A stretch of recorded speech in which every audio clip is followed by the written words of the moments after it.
আসসালামু আলাইকুম। Welcome back to my channel Wafi উষ্ণ ডেইলি ব্লগ।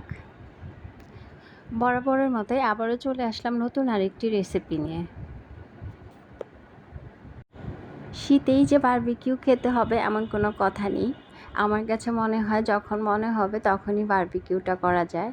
এটা অনেক মজার একটা ব্যাপার।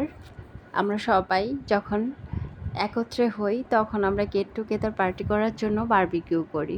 শীতের অপেক্ষায় থাকলে তো হবে না। তাই আমি আজকে আপনাদের জন্য বারবিকিউ রেসিপিটা তৈরি করে দেখাচ্ছি। এর আগেও আমার চ্যানেলের বারবিকিউ রেসিপি দেয়া আছে, চাইলে ওখান থেকেও দেখে নিতে পারেন। তবে আজকে আমি পরিমাণে একটু বেশি বানিয়েছি, ওইখানে কতটুকু মশলা লাগবে সেই পরিমাণটাও আপনাদেরকে ভালোভাবে বলে দেব। চাইলে আপনারা এই রেসিপিটাও দেখে নিতে পারেন। তো চলুন দেখে নেওয়া যাক। বারবিকিউ তৈরি করার জন্য প্রথমে আমি মুরগিগুলি প্রসেসিং করে নিচ্ছি। এখানে আমি 4টা মুরগি নিয়েছি। 4টা মুরগি এখানে 9 কেজির মতো ওজন।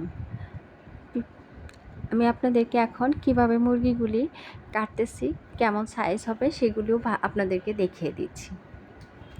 এরকম সাইজ করে আমি কেটে নিয়েছি। আপনারা চাইলে আরও বড়ও করতে পারেন। আমার মনে হয় না এত বড় করার দরকার আছে, এটা অনেক বড় বড় মুরগি, তাই আমি মাঝখান দিয়ে আরেকটা করে পিস করে নিয়েছি। এখন আমি এগুলি ভালোভাবে কেটে ধুয়ে নিচ্ছি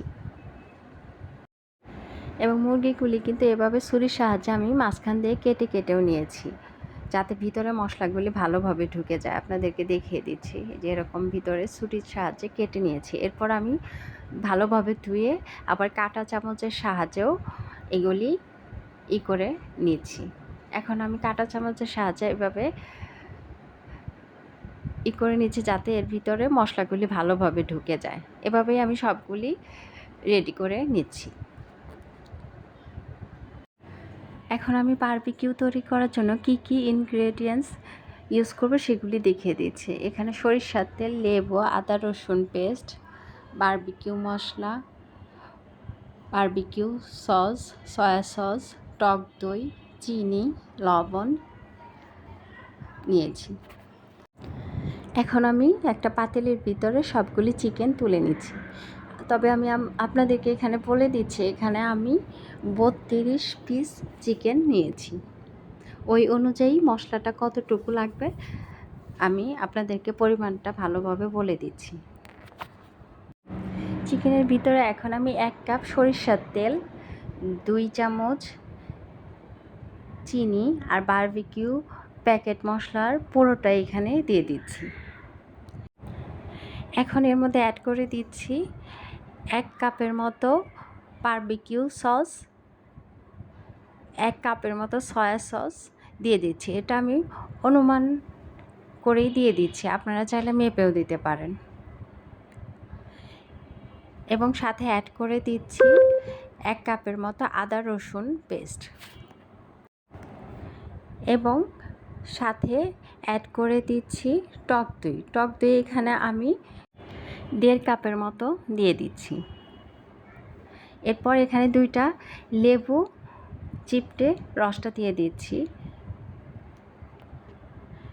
এখন এখানে আমি মরিচের গুঁড়ো দিয়ে দিচ্ছি 4 চামচের মতো এবং সাথে আমি একটু জিরে গুঁড়াও দিয়ে দিচ্ছি। এরপর আমি এগুলি ভাতের সাহায্যে ভালোভাবে মাখিয়ে নিচ্ছি। আমার মনে হয় এটা ভালোভাবে মাখানোর উপরই ডিপেন্ড করে আপনার চিকেনটার টেস্ট, এবং এমনভাবে মাখাবেন যেন ওই কাটার ভিতরে মশলাগুলি ঢুকে যায়। ভালোভাবে মশলাটা মুরগির ভিতরে যেন ঢুকে সেইভাবে আমি মাখিয়ে নিচ্ছি। আপনারা হয়তো দেখেই বুঝতে পারছেন। মাখানো হয়ে গেলে আমি এই চিকেনগুলি ম্যারিনেটের জন্য রেখে দেব। আমি এখানে 4 ঘন্টার মতো প্রায় ম্যারিনেট করে রেখে দিয়েছিলাম। যত বেশি ম্যারিনেট করবেন আমার মনে হয় মশলাগুলি তত বেশি এর ভিতরে ঢুকবে।